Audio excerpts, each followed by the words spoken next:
Imagine waking up one day, opening your banking app, and realizing the dollars you've been saving your whole life quietly lost half their buying power. Groceries cost way more, rent is through the roof, your paycheck feels smaller even though the number hasn't changed. Meanwhile, your friend is flexing that he bought Bitcoin years ago, and your grandfather is saying, if you just bought gold like I told you, you wouldn't be in this mess. 3 different worlds, 3 different kinds of money. The real question is, when everything gets shaky, which one actually protects your wealth? Gold, dollars, or Bitcoin? Welcome to Economy Reboot. In this video, we're going to walk through gold, the US dollar, and Bitcoin in a simple, honest way and ask one thing. Over time, which of these has the best shot at protecting what you've worked for? No hype, no fanboy talk, no doom and gloom clickbait. Just what history, numbers, and logic actually suggest. If that sounds like the kind of content you want more of, hit that subscribe button to join Economy Reboot. We break down money and the global economy in straight, clear English so you can understand the system you're living in. And before we go any further, one important thing, nothing in this video is financial advice. I'm not telling you what to buy or sell.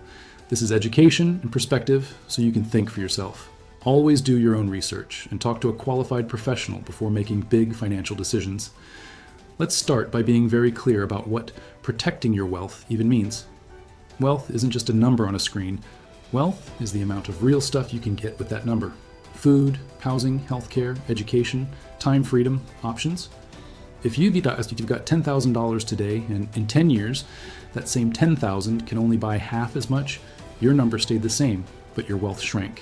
So when we ask which of these 3, gold, dollars, Bitcoin, protects your wealth, what we really mean is, which one does the best job of holding its purchasing power over time, after all the chaos of inflation, crises, and market swings? Now imagine 3 people in the US, all starting with the same $10,000.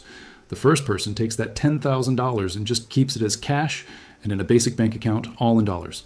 The second person takes the same amount and buys gold, maybe physical coins, maybe a fund backed by gold. The third person takes that $10,000 and puts it into Bitcoin. Fast forward 10 or 20 years. Who's smiling and who's stressed? There's no simple one-word answer. And anyone who tells you, obviously X is the best and always will be, is either selling you something or not thinking very carefully. Each of these, dollars, gold, Bitcoin, protects you from some risks and exposes you to other risks. So let's break them down one at a time. Start with the most familiar, the US dollar. If you live in America, almost your entire financial life runs on dollars. Your paycheck is in dollars, your rent or mortgage is in dollars, your credit card balance, your car loan, your retirement account statements, all dollar numbers. The dollar is what we call legal tender in the United States, meaning it's the official currency the government recognizes for debts and taxes. That alone gives it massive built-in demand. Every business, every worker, every homeowner is plugged into the dollar system by default. On top of that, as we talked about in another video, the US dollar is the main global reserve currency. Countries around the world hold dollars as reserves. A lot of global trade is priced in dollars. Investors from Europe, Asia, the Middle East, everywhere, buy US Treasury bonds, which are basically IOUs from the US government, because they trust that the US will pay them back. The global trust makes the dollar incredibly liquid. If you hold dollars, you can pay just about anyone, buy just about anything, almost instantly, especially inside the US. So from a short-term practical point of view, dollars are excellent. You can use them to pay your bills. Emergencies, dollars work. Want to buy stocks, pay your taxes, get a mortgage, send your kid to college? Dollars are the tool the entire system is built around. That's worth a lot. But now we have to talk about the flip side, inflation. Over time, prices in the US have tended to go up. That's not a conspiracy theory. That's literally what the official data from the US government shows. According to long-term records, a dollar in, say, 1950 bought far more than a dollar buys today. Over many decades, the purchasing power of the dollar has gone down as the total prices of goods and services have gone up. Even in more recent history, the Federal Reserve officially targets a long-run inflation rate of around 2% per year. Some years it's lower, some years, like 2021, 2022, it's been significantly higher. What does that mean for wealth protection? If you hold your wealth in cash, dollars, or in a basic checking account that pays almost nothing in interest, you're exposed to inflation risk. Even if your balance doesn't change, your real wealth, what that balance can buy, can slowly erode. In quieter times, at 2% inflation, $10,000 loses about 18% of its purchasing power over 10 years. In higher inflation periods, it can lose much more, much faster. That's ease why most people who can save for the long term don't notice just hold cash. They invest in things like stocks, real estate, bonds, or other assets. They're trying to grow faster than inflation. But just focusing on the currency side, the US dollar is strong on short-term stability and usability, weak on long-term protection against inflation if you're just holding it as cash. Now shift to gold. Gold is almost the opposite story. It's useless for paying your electric bill tomorrow, but it has a very different track record over generations. Humans have valued gold for thousands of years. It's shiny, it doesn't rust, it's rare, it can be divided into coins or bars, and it's been used as money or as backing for money across empires and continents. Even today, central banks, including those in the US and Europe and Asia, hold large reserves of gold. They don't do that for fun. They do it because gold is one of the few assets that has no one else's promise attached to it. A dollar is someone's liability. It's a promise of the US government. A bank deposit is the bank's liability. Gold is just gold. So how is gold done at protecting wealth? One simple way to think about it is to look at long periods of time. Back in the early 1970s, when the US officially ended the convertibility of the dollar into gold, the price of gold was fixed at about $35 an ounce. Over the decades since then, the free market price of gold has risen to well over $1,000 an ounce at ours, at times around or above $1,500 and beyond, depending on the year. That means that, very roughly, someone who held an ounce of gold since the early 1970s saw its dollar value increase many times over, while the dollar itself steadily lost purchasing power. Another example many people use: a good men's suit or a nice outfit. The idea is that in ancient Rome, a Roman citizen could buy a high-quality tunic and belt with about 1 ounce of gold. In many parts of history, 1 ounce of gold could buy a well-made suit. Today, if you go to a decent department store in the US, depending on the brand, you can still roughly buy a quality suit for the dollar value of about an ounce of gold. Is that exact? No. But the point is, over very long stretches of time, gold has tended to hold its purchasing power relative to many real-world goods better than paper currencies. But that doesn't mean gold is a smooth, straight-up line. Far from it. Gold can be very volatile over the medium term. In 1980, gold hit a then-record high of around $850 an ounce during a time of high inflation and geopolitical tension. Then, over the next 20 years, its price fell and stayed relatively low. By around 2000, it was down near $250, $300 an ounce. That means someone who bought right at the 1980 peak and held for 2 decades would have seen a long period of poor returns in dollar terms. Another example, after a big run-up in the 2000s and early 2010s, peaking around $1,900 in 2011, gold went through years of ups and downs before pushing higher again later on. Gold is not a guaranteed straight hedge over every 5 or 10-year window. So gold's profile looks like this. Over generations, it tends to roughly track or beat inflation and hold purchasing power, especially during times when trust in paper money or in the banking system is shaken. It doesn't depend on any government to pay you back. But in the short and medium term, it can swing in price and go through long, boring stretches, and it doesn't produce income like a bond or a strong stock would. For an American trying to protect wealth, gold can behave like long-term insurance against extreme monetary or financial problems, but it's not a magic, always-up asset. Now we get to the newest and most controversial player, Bitcoin. Bitcoin was created in 2009 by an unknown person or group using the name Satoshi Nakamoto. The timing wasn't random. The world had just gone through the 2008 global financial crisis. Big banks had been bailed out. People were angry and confused about a system where money seemed to come out of nowhere to rescue some players but not others. Bitcoin Guess white paper proposed peer-to-peer electronic cash that doesn't too much rely on a central bank or a single company. Instead, transactions are recorded on a public ledger called the blockchain, secured by a network of computers running the Bitcoin software. A few design choices make Bitcoin very different from dollars or gold. First, its supply is capped. There will never be more than 21 million Bitcoins created according to the protocol's rules. New coins are introduced as rewards for mining, and that reward is cut in half roughly every 4 years in an event called the halving. Over time, fewer and fewer new coins are created, and eventually no new Bitcoins will be issued.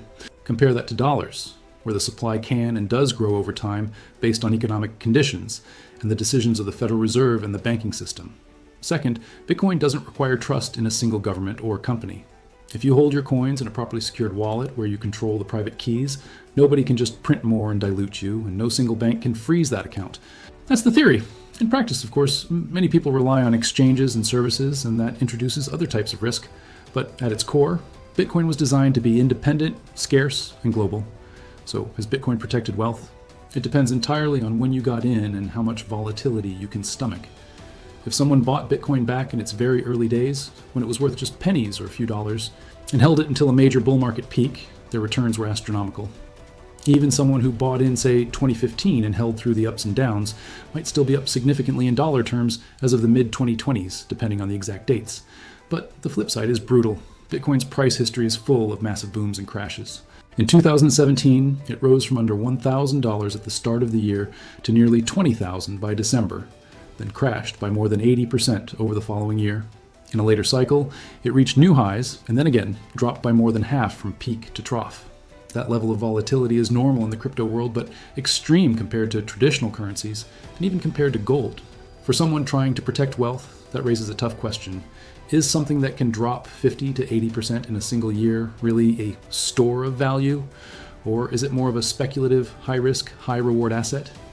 Supporters argue that if you zoom out over longer time frames, Bitcoin has outperformed almost everything, and that its limited supply makes it like digital gold. Critics point out that past performance is not a guarantee of future returns, and that Bitcoin's short track record, regulatory uncertainty, and dependence on technology all introduce unique risks. There are also legal and practical issues. Governments around the world, including in the US, are still figuring out how to regulate cryptocurrencies. Tax treatment, reporting requirements, and rules for exchanges can change. While owning Bitcoin itself is legal in the United States and regulators are working on clearer rules, that landscape is not static. Also, using Bitcoin directly for everyday purchases is still not mainstream in the US. Most people who hold Bitcoin treat it as an investment or speculation, not as a daily currency. So, Bitcoin's profile looks very different from both dollars and gold. It's extremely volatile, potentially very rewarding over certain time frames, and designed to be scarce and independent. But it is also relatively young compared to gold and the dollar, heavily influenced by investor sentiment, technology, and regulation. Whether it will still be valuable and widely used 30 years from now is an open question. Now, let's stack all three side by side and ask the real question. Which one actually protects your wealth, especially if you're living in the United States? Think first about time horizon. If your horizon is very short, like I need money in the next 6 months for rent, emergencies, or daily life, then gold and Bitcoin are risky choices. Their prices can swing a lot in short periods. In that window, plain old dollars in a checking account are usually the safest practical option, especially when backed by FDIC insurance up to legal limits. You might lose a little to inflation, but you're unlikely to see your balance suddenly drop 30 or 50% just because of market moves. If your horizon is long, 10, 20, 30 years, the conversation changes. Over long stretches, simply holding dollars in cash has a high chance of losing purchasing power to inflation. Gold, over many decades, has tended to hold or grow its real value relative to many goods, though with long sideways or down periods along the way. Bitcoin so far has massively outperformed everything over certain long stretches, but with huge crashes that could make it psychologically and financially hard to hold through. Next, think about what kind of risk scares you most. Are you more afraid of slow, steady erosion, waking up in 20 years and realizing your savings buy a lot less because of inflation? If so, then just sitting in dollars is your main problem. Gold and potentially Bitcoin are both responses to that fear. Or are you more afraid of big price swings, looking at your account and seeing it down 40% in a year? If that's your nightmare, then Bitcoin is the one that's likely to keep you up at night. Gold can be volatile, but not on the same scale. And dollars, in nominal terms, don't swing in your bank account. There are also tail risks, extreme low probability events. An extreme risk for dollars would be very high inflation or even hyperinflation in the US, where prices spiral out of control and trust in the currency collapses. Historically, the US has had serious inflation in certain periods, like the 1970s, but nothing like the hyperinflation episodes seen in some other countries. Still, it's a risk people think about when they talk about wealth protection. Extreme risks for gold include things like confiscation or restrictive laws. In the 1930s, during the Great Depression, the US government did require citizens to turn in much of their gold at a fixed price. Later, private gold ownership was legalized again. That kind of policy is not common, but it did happen once in US history. If governments become desperate enough, they can change the rules of the game. For Bitcoin, extreme risks include severe regulatory crackdowns, bans on certain uses, or major technical or security failures. Because it's digital and runs over the internet, it is tied to technology and infrastructure. It's designed to be very resilient, but no system is beyond all possible risks. There are also social risks. If enough people lose interest or confidence over time, demand can shrink. Another angle is usability. In the US, dollars are by far the easiest to use. Everything is set up for the dollar system. Gold is cumbersome for everyday spending. You're not walking into a grocery store and shaving off slivers of a gold coin at the register. If you own gold through an ETF or some financial product, you're actually operating in terms of dollars anyway, because you have to sell the gold for dollars before you buy something. Bitcoin is also still not widely accepted in day-to-day transactions. Some merchants accept it, and there are payment services that can convert it on the fly, but it's nowhere near as universal as dollars. So if we view these three not as competitors in a single winner-takes-all game, but as tools, a more realistic picture appears. Dollars are your short-term, everyday operating system. They are terrible as a multi-decade store of value if you just hold cash, but they are fantastic for paying bills, handling emergencies, and plugging into the economic system around you. Gold is like long-term monetary insurance. It generally doesn't produce income, it can be dead money for stretches, but when currencies or banks have big problems, gold has historically held value or even gained. Bitcoin is more like a high-risk, high-upside bet on a future where digital, scarce, non-government money has a major role. That means the real question for someone in the US isn't, should I pick only one, gold, dollars, or Bitcoin? The smarter question is, what mix of things makes sense for my situation, my time horizon, and my tolerance for risk? For some people, that might mean keeping enough dollars to sleep at night and cover several months of expenses, maybe having some exposure to assets that can historically outpace inflation like stocks or real estate, possibly a small slice in gold as long-term protection, and maybe, if they truly understand the risks, a small controlled exposure to something like Bitcoin. Again, this is not advice. I'm not saying you should do that. I'm just saying that most serious conversations about protecting wealth tend to come down to all in on one thing. They're about diversification, not putting all your eggs in one basket, because every basket can break in a different way.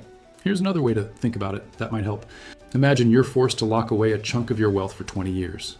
No trading, no selling, no touching. At the end of those 20 years, you can open the box and see what it's worth in terms of what it can buy. Now imagine 3 boxes, one labeled dollars, one labeled gold, one labeled Bitcoin. Which box are you least afraid of opening? Which one are you most afraid of opening? Your answers say a lot about how you see risk and protection.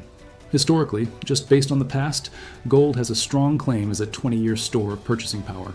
Bitcoin has a spectacular record so far, but over a relatively short window and with massive volatility.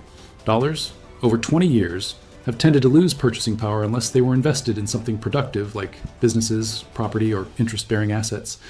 That doesn't mean the future will look exactly like the past, but it gives you a starting point for thinking about it. Now, I want to bring it back to you. If you had to choose one of these, gold, dollars, or Bitcoin, to hold for 20 years with no ability to trade, which would you pick and why? Let me know your answer in the comments. I'm really interested to see how you think about this, especially if you're in the US and dealing with all 3 of these in your daily life and your news feed. I'll be reading through and replying to as many comments as I can. If this breakdown helped you see past the hype and the tribal wars of Team Gold, Team Dollar, and Team Bitcoin, hit that like button so more people can find Economy Reboot. And do me a favor, share this video with a friend or family member who keeps asking, should I buy gold? Or is Bitcoin the future? Or is cash still safe? Sometimes just hearing the trade-offs laid out calmly can be more valuable than 100 emotional posts on social media. For more deep dives into how money really works, from the rise of the US dollar, to the story of oil and resources, to the future of digital currencies, make sure you're subscribed to Economy Reboot with notifications turned on. We've got upcoming videos where we want to look at how past empires tried to protect their wealth, what actually worked, and what completely failed, and what that might mean for America today. Thanks for watching. Take care of yourself, keep learning how the system around you really works. And remember, wealth protection isn't about finding the one magic asset. It's about understanding your options, the risks behind each one, and making thoughtful choices for the long run.